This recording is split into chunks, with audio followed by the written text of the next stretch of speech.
Good morning student. આપણે first ચેપ્ટરની અંદર આપણા 2 પોઈન્ટ કવર થઈ ગયા છે, બરાબર? કે first of all plane table survey કોને કહેવાય, એની બેઝિક ડેફિનેશન જોઈ હતી, પ્લસ એને તમે કેરેક્ટરિસ્ટિક પણ કહી શકો છો. એના પછી આપણે ડિફરન્ટ જે ઇક્વિપમેન્ટ્સ અને જેના ડિફરન્ટ એસેસરી યુઝફુલ થાય છે, બરાબર? દરેકનો યુઝફુલ શું છે, દરેક કેમાંથી બનાવવામાં આવે છે, કયા પર્પઝથી યુઝ કરવામાં આવે છે, એના વિશે જોયું હતું.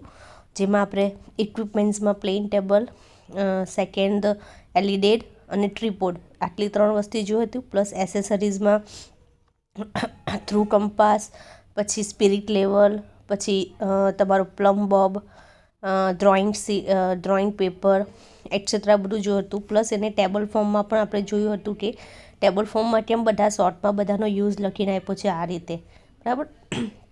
હવે આજે આપણે એના એડવાન્ટેજીસ અને disadvantages of plane table serving જોવાના છે. આ પણ તમારા માટે મોસ્ટ આઈએમપી ક્વેશ્ચન છે. અહીંયા હું લખું છું આઈએમપી ક્વેશ્ચન, બરાબર? તમે જોઈ શકો છો એ કેટલા વર્ષ મીન્સ કે કેટલો ટાઈમ જીટીયુની અંદર પૂછાયો છે, બરાબર? તો ફર્સ્ટ ઓફ ઓલ એને આપણે એડવાન્ટેજીસ જોઈએ. The plan is drawn by the surveyor himself while the area to be surveyed is before his eyes. જે પણ આપણે એરિયા, માનો કોઈ પણ એરિયા છે એનો પ્લાન ડ્રો કરવાનો છે, તો સર્વેયર પોતાની જાતે એ ડ્રો કરી શકે છે, પોતાની આંખેથી જોઈને, બરાબર? પોતે આખું પહેલાં માનો કોઈ બી પ્લાન આપ્યો છે, એને કોઈ બી ફિલ્ડ આપી છે આપણે, એનો વિઝિટ કર્યા વગર ડાયરેક્ટલી એને જોઈને એનો કોઈ પણ એનો પ્લાન બનાવી શકે છે, બરાબર? Therefore, there is no possibility of opting the necessary measurement. એટલે એને કોઈ પણ જાતનું મેઝરમેન્ટ વધારે પડતું લેવાની જરૂર નથી. એ પોતાની આંખે ત્યાં ઊભા જ એનો આખો પ્લાન બનાવી શકે છે. એનો એક ફર્સ્ટ એડવાન્ટેજીસ થયો. સેકન્ડ એડવાન્ટેજીસ છે the surveyor can compare the plotted work with the actual features of area, બરાબર? જે વસ્તુ એ ડ્રોઈંગ શીટ ઉપર એટ ધેટ ટાઈમ પ્લોટ કરે છે ત્યારે એ જ ટાઈમે એને ફરીથી ચેક પણ કરી શકે છે કે એણે જે પ્લોટ કર્યું છે એક્યુરેટ છે કે નહીં, બરાબર? એકચ્યુઅલમાં જે દેખાય છે એ જ ટાઈપનું ત્યાં પ્લોટ થઈને એ ટાઈપનો શેપ બન્યો છે કે નહીં, એ ત્યાં જ એ કમ્પેર કરી શકે છે. પછી it is simple and cheaper than the theodolite survey. એકદમ સિમ્પલ પ્લસ સસ્તું અને સારું જે કોના કરતાં, થિયોડોલાઇટ સર્વે કરતાં, બરાબર? કારણ કે થિયોડોલાઇટ સર્વેમાં બધા એંગલ્સ મેઝર કરવાના હોય, એ એંગલ મેઝર થઈ ગયા પછી એના ઉપરથી પોઈન્ટ નક્કી કરવાના, એના ઉપરથી પ્લાન બને. તો આ એના કરતાં ડાયરેક્ટલી કેવું છે, થોડું સસ્તું, સારું અને સિમ્પલ છે. It is more suitable four small scale map, કે જ્યાં નાના સ્મોલ સ્કેલના મેપ હોય છે, બરાબર? એના માટે આ વધારે પડતું સુટેબલ હોય છે. જ્યારે થિયોડોલાઇટ છે, ડમ્પી લેવલ છે, ટોટલ સ્ટેશન છે, એ બધા કેવા જ્યારે મોટો સ્કેલ છે, મોટા મેપ બનાવવા હોય ત્યારે યુઝફુલ કરવામાં આવે છે. No great skill is required to produce a satisfactory map and the work may be entrusted to a subordinate, બરાબર? કોઈ પણ જાતની વધારે પડતી સ્કિલ એમાં રિક્વાયરમેન્ટ નથી. તમને બેઝિકલી નોલેજ હોવું જોઈએ તમારે કેવી રીતે જે પોઈન્ટ સામે ફ્રન્ટમાં દેખાય છે ને કેવી રીતે તમારે ટેબલ ઉપર પ્લોટ કરવાના છે, બરાબર છે? પ્લસ કોઈ પણ આપણી સાથે જે સબોર્ડિનેટ હોય છે એની સાથે કોમ્યુનિકેટ કરીને તમે ઇઝીલી એનો પ્લાન બનાવી શકો છો. પછી છે it is useful in magnetic areas where compass may not be use. અમુક એવી જગ્યા પર છે જ્યાં એવું ખબર છે કે આ નોર્થ એરિયા છે કે મેગ્નેટિક એરિયા છે, ત્યાં તમે એને યુઝફુલ કરી શકો છો, બરાબર? કે એવી જગ્યા જ્યાં કમ્પાસ આપણે યુઝ નથી કરી શકતા, તો એવી કન્ડિશનમાં પણ તમે આ પ્લેન ટેબલ સર્વે ત્યાં યુઝફુલ કરી શકો છો. The mistake in writing field book R eliminated, બરાબર? હવે આમાં કેવું છે કે ડાયરેક્ટલી આપણે જે જોઈએ છીએ એ ડાયરેક્ટલી આપણે ટેબલ પર જે આપણી પાસે કાગળ મીન્સ કે જે ડ્રોઈંગ શીટ છે એમાં આપણે ડાયરેક્ટલી ડ્રો કરી દેતા હોય છે. કોઈ પણ જાતના આપણે પોઈન્ટ કે વેલ્યુ આપણે કોઈ નોટબુકમાં નોટ નથી કરતા. અમુક આ જે થિયોડોલાઇટ છે, જેના સર્વે છે, એમાં કેવું આપણે એક મેઝરમેન્ટ શીટ હોય છે, એની અંદર બધા પ્લોટ જે પોઈન્ટ આપણે વાંચતા હોય એ પોઈન્ટના બધા રીડિંગ આપણે બુકમાં લખવાના હોય છે, બરાબર? તો એ લખવા માટે પ્રોબ્લેમ થઈ જાય, તો એના લીધે પણ એરર આવી શકે. જ્યારે આમાં એવું કંઈ હોતું નથી, ડાયરેક્ટલી પોઈન્ટ આપણે પેપર ઉપર જ ડાયરેક્ટલી માર્ક કરતા હોય છે એના લીધે, બરાબર? પછી it is the most rapid method of serving, બરાબર? કેવી છે? એકદમ ફાસ્ટ મેથડ છે કે તમે ફટાફટ આખો પ્લાન બનાવી શકો છો, બરાબર. રેપિડ મેથડ છે સર્વેઇંગ માટેની. અને તાત્કાલિક કંઈક તમને ઓવરવ્યૂ જોતો હોય કોઈ પણ ફિલ્ડનો કે મેપનો, તો તમે એને ઇઝીલી કરી શકો છો, બરાબર. પછી inaccessible point can be easily located by intersection, કે ઇનએક્સેસિબલ તમે જોઈ નહીં શકતા હોય, એક્સેસિબલ ના હોય એવો પોઈન્ટને પણ તમે ઇઝીલી લોકેટેડ કરી શકો છો ઇન્ટરેક્શનની મેથડ વડે. અને ઇરેગ્યુલર ઓબ્જેક્ટ મે બી રિપ્રેઝન્ટેડ એક્યુરેટલી, કે જે ઇરેગ્યુલર ઓબ્જેક્ટ હોય એટલે અનઇવન શેપ હોય કોઈ વસ્તુનો, તો એને પણ તમે એક્યુરેટલી રિપ્રેઝન્ટ કરી શકો છો. કોના મદદથી? તમારા પ્લેન ટેબલ સર્વેના મદદથી, બરાબર. ટોટલ 10 એના એડવાન્ટેજીસ છે કે ફર્સ્ટ ઓફ ઓલ જે સર્વેયર છે પોતાની જાતે જોઈને કરી શકે છે. સેકન્ડ છે કે કમ્પેર કરી શકે છે. પ્લસ એ થિયોરોલાઇટ કરતાં ચીપ અને સિમ્પલ છે. સ્મોલ સ્કેલ માટે સુટેબલ છે. પછી કોઈ ગ્રેટ સ્કેલ રિક્વાયરમેન્ટ નથી. જ્યાં કમ્પાસ યુઝ ના કરી શકો ત્યાં યુઝફુલ છે. કોઈ પણ જાતનું રાઇટિંગ નથી રિક્વાયરમેન્ટ, કોઈ મિસ્ટેક નહીં થાય, બરાબર. રેપિડ મેથડ છે. પછી એક્સેસિબલ પોઈન્ટ પર તમે લોકેટ કરી શકો છો. અને જે ઇરેગ્યુલર ઓબ્જેક્ટ હોય છે એને પણ તમે રિપ્રેઝન્ટ કરી શકો છો. આમાંથી જે 10 એડવાન્ટેજીસ છે એના કીવર્ડ્સ તમારે યાદ રાખી લેવાના. કે માનો કે ફર્સ્ટ તમારો આ પોઈન્ટ છે તો એનો કીવર્ડ્સ કયો કહેવાય? તો એનો આપણે કીવર્ડ કહી શકીએ કે સર્વેયર હિમસેલ્ફ, બરાબર, બિફોર હિઝ આઈ, બરાબર, આઈસમાં જોયા વગર. પ્લસ સેકન્ડનો જોવો હોય તો એ શું કરી શકે? કમ્પેર, એનો કીવર્ડ છે કમ્પેર. પછી સિમ્પલ અને ચીપર એના પછીનો કીવર્ડ. આવા 10 કીવર્ડ, જેટલા 10 પોઈન્ટ છે 10 કીવર્ડ ખાલી તમે યાદ રાખશો તો એના ઉપર તમને આખું સેન્ટન્સ બનાવતા આવડશે. તમારે આખા સેન્ટન્સ વાંચવાની જરૂર પણ નહીં પડશે. તમને ખાલી એક કીવર્ડ યાદ રહેશે તો તમે એના ઉપરથી આખું સેન્ટન્સ ઓટોમેટિક બનાવી શકશો, બરાબર. એ રીતે યાદ રાખવાની કોશિશ કરવાની. હવે એના પછી છે એના ડિસએડવાન્ટેજીસ શું છે એને આપણે લિમિટેશન પણ કહી શકીએ છીએ. તો it is not intended for very accurate work, બરાબર. એનાથી વેરી એક્યુરેટ વર્ક તમારે એકદમ ચોકસાઈપૂર્વક કામ જોઈતું હોય તો એના માટે તમે પ્લેન ટેબલ સર્વે યુઝફુલ ના કરી શકો.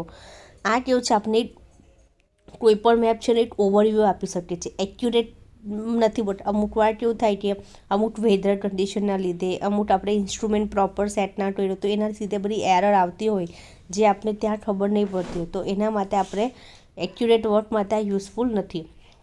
પછી it is not suitable in monsoon, બરાબર. કારણ કે આ ફિલ્ડ ઉપર કરવાનું છે, બરાબર. ફિલ્ડ ઉપરથી જોઈને પોઈન્ટ પ્લોટ કરવાના છે. તો જ્યારે રેઇની સિઝન હોય ત્યારે સુટેબલ નથી. એટલે જ આપણે પેલું વોટરપ્રૂફ કવર યુઝફુલ કરવું પડે, બરાબર. પછી it is essentially tropical instrument. એનું કેવું છે ટ્રોપિકલ ઇન્સ્ટ્રુમેન્ટ છે થોડું. પછી due to the heaviness it is inconvenient to transport. અમુક વાર એને એક જગ્યા ઉપરથી બીજી જગ્યા ઉપર લઈ જવું થોડું ડિફિકલ્ટ હોય છે, કારણ કે એના બહુ બધા નાના ઇન્સ્ટ્રુમેન્ટ છે. પ્લસ પોતે પેલું બોર્ડ પણ જેમ મોટું હોય, પ્લસ ટ્રીપબોર્ડ હોય તો એક જગ્યા ઉપરથી બીજી જગ્યા પર 1 થી 2 લોકોની જરૂર પડે છે એના લીધે. પછી since there are so many accessories there is a likelihood of these being lost. મેં કીધું એમ કે નાની એસેસરી બહુ હોય છે તો એ ખોવાઈ જવાના ચાન્સીસ વધારે છે, બરાબર, એના લીધે. પછી absence of field notes become a great disadvantage if some calculator are require, બરાબર. આપણી પાસે ત્યારે આપણે એવું જ ખ્યાલ હોય છે કે આપણે પેપર પર જે ડ્રોઈંગ શીટ આપી છે એની અંદર જ આપણે બધા પોઈન્ટ માર્ક કરવાના છે. ને એમાં અમુક વાર એવું થાય કે આપણે કોઈક ડિસ્ટન્સ લખવાની જરૂર પડે અને આપણી પાસે ત્યાં નોટ અવેલેબલ નહીં હોય, ફિલ્ડ નોટ નહીં હોય, તો આપણે કઈ રીતે કેલ્ક્યુલેશન કરી શકીએ? તો એવી એબ્સન્સના લીધે આ પણ પ્રોબ્લેમ થઈ શકે છે. લાસ્ટ છે it can be used for contouring small area, બરાબર. ઇટ કેન બી યુઝફુલ કરી શકાય છે કન્ટુર મેપ. કન્ટુર મેપ એટલે આપણે જે હિલી એરિયા હોય છે એ કેટલું અપવર્ડ થાય છે, એની જે ગ્રાઉન્ડ છે કેટલું અપવર્ડ થાય છે તમે શોધવા માટે આપણે કન્ટુર મેપ બનાવીએ છીએ. તો એ નાના જે કન્ટુર મેપ હોય છે એના માટે તમે ઇઝીલી એને યુઝફુલ કરી શકો છો, બરાબર. એટલે આ ટોટલ એના કેટલા શું કહેવાય 7 એના ડિસએડવાન્ટેજીસ છે. તો આની અંદર આપણે કયા પોઈન્ટ કીવર્ડ રાખશું? ફર્સ્ટ છે નોટ એક્યુરેટ વર્ક યાદ રાખવાનું. સેકન્ડમાં મોન્સૂન યાદ રાખવાનું. પછી ટોપિકલ ઇન્સ્ટ્રુમેન્ટ યાદ રાખવાનું. પછી હેવીનેસ છે. પછી મેની સ્મોલ એસેસરીઝ છે, પછી એબ્સન્સ ઓફ ફિલ્ડ નોટ્સ છે, અને લાસ્ટમાં કન્ટુરિંગ સ્મોલ એરિયા, બરાબર. એ બધા કીવર્ડ્સ આ રીતે તમે પોઈન્ટ આઉટ કરી દેવાના, તો ઇઝીલી તમારા જે એડવાન્ટેજ છે ડિસએડવાન્ટેજીસ તમે લખી શકશો, બરાબર. હવે એના પછીનું થિયરી છે આપણી પ્રિન્સિપલ ઓફ પ્લેન ટેબલ સર્વે. એ આપણે હમણાં ફેબ્રુઆરી 2021માં જે એક્ઝામ ગઈ, બરાબર, એમાં પૂછાયો હતો કે પ્રિન્સિપલ શું છે ઓફ પ્લેન ટેબલ સર્વે. તમને આની અંદર પ્રોપરલી ખ્યાલ આવી જશે કે આપણે કેવી રીતે પોઈન્ટ માર્ક કરવાના છે. આ જો તમારું શું છે પ્લેન ટેબલ સર્વે છે, આ આપણું આ શું છે જે બોર્ડ આવે એ છે, બરાબર. હવે આ શું છે તમારું જે એલિડેડ આવે તે છે, બરાબર. આ આપણે જે સર્વેયર છે જે અહીંયા ઊભો રહે છે તે, આ નોટ ટ્રુ કમ્પાસથી તમે એની ડાયરેક્શન જોઈ શકો છો, બરાબર. એને પ્લેન ટેબલ કહેવામાં આવે છે. અને આ શું છે પીવોટ છે, બરાબર. હવે આ જે પોઈન્ટ છે એ ક્યાંનો પોઈન્ટ છે, તમે જે વસ્તુનો ઓબ્ઝર્વેશન કરો છો એનો પોઈન્ટ છે. માનો કોઈ ઓબ્જેક્ટ છે તો એ ઓબ્જેક્ટનો પોઈન્ટ એ છે, અને જે આ સ્મોલ એ છે એ શું ઇન્ડિકેટ કરે છે કે આ પોઈન્ટને તમે અહીંયા કન્સિડર કરો છો. આ પોઈન્ટ જ્યાં દેખાય છે તેને તમે અહીંયા ઇન્ડિકેટ કરો છો કે જે કેપિટલ એ છે એ ફિલ્ડ ઉપરનો પોઈન્ટ છે, અને સ્મોલ એ છે તમે જે પેપર ઉપર પોઈન્ટ કરો છો એ પોઈન્ટ છે. એટલે આ રીતે જેટલા પોઈન્ટ તમારે કવર કરવાના એ બધા પોઈન્ટ તમારા આની અંદર શું થઈ જાય, કવર થઈ જાય. ખ્યાલ આવ્યો? હવે પ્રિન્સિપલ ઓફ પ્લેન ટેબલ સર્વેમાં તો ફર્સ્ટ ઓફ ઓલ એનો પ્રિન્સિપલ શું છે, all the lines drawn on the drawing sheet are parallel to the corresponding line on the ground. એટલે શું કહેવા માંગે છે કે તમે જે લાઇન તમારા પ્લેન ટેબલ ઉપર ડ્રો કરો છો એ કોરસ્પોન્ડિંગ રીતે મીન્સ કે કોની પેરેલલ હોવી જોઈએ, તમે જે ગ્રાઉન્ડ ઉપરથી પોઈન્ટ લીધો છે એના પેરેલલ જ હોવી જોઈએ. માનો કે હવે તમે આ એ પોઈન્ટને તમારે ડ્રોઈંગ શીટ ઉપર બતાવો છો, તો આ એની એક પેરેલલ ડાયરેક્શન થઈ કે જે રીતે તમે એલિડેટ મૂક્યું છે, જે રીતે તમને એ પોઈન્ટ અહીંયા દેખાય છે તો એ જ પોઈન્ટ તમારો અહીંયા હોવો જોઈએ. એટલે એ બંને ગ્રાઉન્ડનો પોઈન્ટ એઝ વેલ એઝ તમારા આ જે ડ્રોઈંગ શીટનો જે પોઈન્ટ છે એ એકબીજાથી પેરેલલ હોવો જોઈએ, બરાબર. If the table is not is in properly oriented position, જો તમારું ટેબલ જે છે એ સારી એવી ઓરિએન્ટેડ પોઝિશનમાં હોય તો તમે આ રીતે કરી શકો છો. એટલે એનું જે પ્રિન્સિપલ છે મેઇન શું છે કે જે લાઇન ડ્રો કરો છે ડ્રોઈંગ શીટમાં એ ટોના પેરેલલ હોવી જોઈએ, જે તમારા કોરસ્પોન્ડિંગ લાઇન છે ટોના ઉપર ગ્રાઉન્ડ ઉપર એના માટે જો તમારું ટેબલ પ્રોપર પોઝિશનમાં હોય તો, બરાબર. Hence principle of plane table is parallelism, બરાબર છે. આ શું છે તમારો પ્રિન્સિપલ. એટલે જ્યારે પણ તમને આ થિયરી પૂછાય તો ફર્સ્ટ ઓફ ઓલ જે પ્રિન્સિપલ ઓફ પ્લેન ટેબલ સર્વે છે તો એનો ફર્સ્ટ ઓફ ઓલ પ્રિન્સિપલ લખવાનું કે પ્રિન્સિપલમાં શું કહેવા માંગે છે, ઓકે. હવે એને કેવી રીતે માર્ક કરવામાં આવે છે તે જોવાનું છે આપણે, બરાબર. તો હવે આપણે એને કેવી રીતે ફિક્સ કરવાનું, કેવી રીતે એ લોકો 1 by 1 સ્ટેપ કરે છે આપણે એ જોવાનું છે. હવે તો first of all fix the table on the tripod and level it. પહેલાં તો જે ટ્રીપોડ છે એને ગોઠવવાનું અને એના ઉપર ટેબલને ફિક્સ કરી દેવાનું, બરાબર.